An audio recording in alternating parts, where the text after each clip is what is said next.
So Lawrence, on this week's Red Adventure, you want to talk about or continue our discussion about standing up on your motorcycle, your adventure bike, because last week we were talking about how it's important to do that when you get on hard packed gravel roads.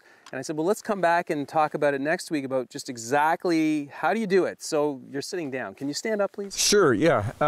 It's pretty basic stuff. You go from sitting down where you have 5 key points where your body is addressing the motorcycle to then 4. And then you have options of squeezing in the bike with your knees to basically control it side to side. Mm-hmm. My center of gravity of my body is essentially right in here somewhere. And what I try and do is then position this part of my body over the center of the steering head. Right. And what that does is it allows you to make tiny little precise movements to control the bike. Mm-hmm.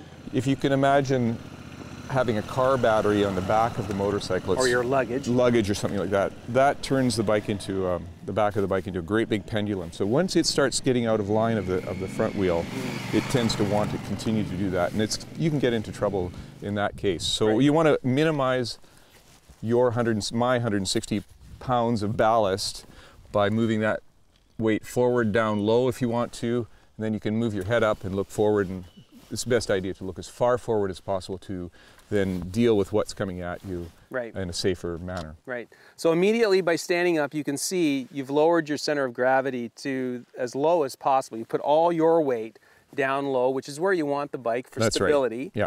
And now your body has become essentially a shock absorber. Your elbows and your knees are taking the shock. That's right. And you've moved the weight and the mass again to the center of the motorcycle, which is what we all want for our stability. So we've got that handled.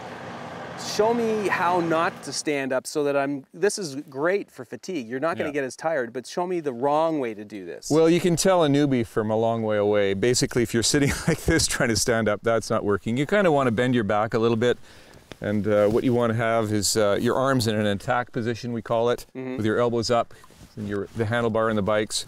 The bike suspension will work nicely underneath you. This bike's a great example of really good ergonomics because I can stand, for me, 5'10" or whatever it is, I can stand here with my back straight so it's not kinked and not fatiguing my back muscles and ride along all day long. Right. And then if you come to some bumps, it's very easy to squat down a little bit. If you come over a rise or something like that and you say can't avoid a bump that's going to have a bigger bump, something like that you want to avoid. Well, at least you can ride over it. You can easily tuck down, let the bike move underneath you, and then stand back up. Well, that's wonderful. That's some great advice. It's definitely something you want to practice, though. Like, don't just... Definitely. Yeah. No. And again, you're not doing this on a major highway. This is back roads, fire roads, hard pack roads. That's right. Some great advice. Thanks, Lawrence. Thank you, Dave. Okay.